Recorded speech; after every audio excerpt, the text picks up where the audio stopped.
Kampanye Sosial Pembangunan, Jadikan Museum Destinasi Wisata oleh Eftarina.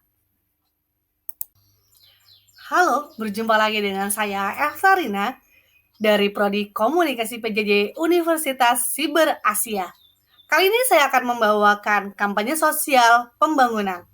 Silahkan disimak. Semua sudah pernah mendengar kata museum, tapi sesering apa kita pergi ke museum? Rendahnya minat wisata ke museum pada generasi milenial dan Gen Z. Di tahun 2022, di Provinsi DKI Jakarta, museum dianggap hanya berisi benda kuno yang tidak menarik. Kurangnya atmosfer dengan menekankan nilai kesenangan kunjungan menjadikan museum menjadi wisata yang paling tidak diminati dan sepi pengunjung. Museum bukan wisata pilihan, bukan dianggap tempat wisata yang tepat. Jangankan menjadi sesuatu yang populer, tertarik ke museum saja masih hitungan jari persentase pengunjung dibandingkan dengan jenis wisata lainnya. Yang kedua adalah dianggapnya kuno. Anggapan museum hanya berisi benda kuno dan sejarah adalah hal yang membosankan, menjadikan faktor utama mengapa masalah sosial ini terjadi. Museum kerap kali menggunakan bangunan kuno yang dibiarkan terkesan angker dan cenderung membawa vibes horor. Dianggap kurang cocok dengan budaya wisata atau healing bahasa kekiniannya. Yang ketiga, opini saya mengapa museum itu sepi pengunjung, karena museum uninovatif. Museum dianggap kurang update dan tidak mengikuti perkembangan serta kebutuhan kehidupan modern masyarakat pada era digital. Beberapa museum yang masih sepi pengunjung tentu saja masih menjalankan metode keseharian yang belum berinovasi mengikuti zaman. Referensi dari CNBC Indonesia.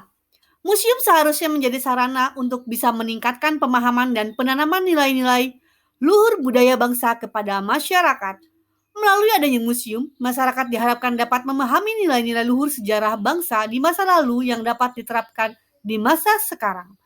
Menurut data dari Kementerian Pendidikan Kebudayaan Riset dan Teknologi Kemendikbudristek pada 2020 lalu, tercatat Indonesia memiliki 439 museum yang tersebar di seluruh Indonesia, di mana mayoritas atau sebanyak 152 museum dari jumlah tersebut dimiliki oleh pihak swasta.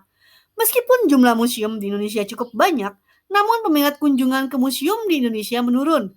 Salah satu contohnya adalah di DKI Jakarta ini. Kesimpulan dan rekomendasi. Kesimpulannya, minat pengunjung mengunjungi museum sangat rendah dibanding wisata lain. Museum dianggap kuno dan uninovatif sehingga menjadi tempat yang membosankan. Rekomendasi dari saya adalah museum memiliki tampilan yang seru, modern dan kekinian, menyesuaikan dengan zaman dan generasi milenial sampai generasi Z. Era digital juga memungkinkan museum dapat dikunjungi secara virtual, live, serta interaktif melalui ruang visual. Ayo kunjungi museum. Jadikan museum wisata pilihanmu. Terima kasih telah menyimak kampanye sosial pembangunan. Dibuat untuk mata kuliah Digital Society Communication KM 401 dengan dosen Bapak Muhammad Nur Iksan, SIKOM, MIKOM di Universitas Siber Asia.